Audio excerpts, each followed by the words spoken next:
আমার ব্যালকনি বাগানে আপনাদের স্বাগতম। অনেক দিন পর আমি আজকে আপনাদের আমার ব্যালকনি বাগানটা দেখাবো। আমি অবশ্য বাবার বাড়িতে গেছিলাম, 25 দিন পর এসেছি। দেখুন গাছগুলো কত বড় হয়ে গেছে। এই যে মেহেদি গাছ,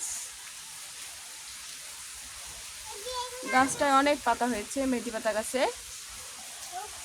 এই যে অপরাজিতা ফুল গাছ, এটাও অনেক বড় হয়ে গেছে। দেখুন একদম গ্রিল বেয়ে অনেক দূরে চলে গেছে। এর গাছগুলো অবশ্য ডালগুলো ছেটে দিতে হবে।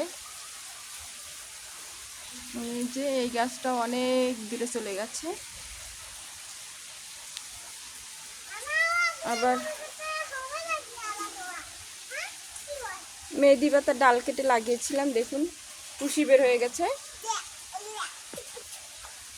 Thanks for watching.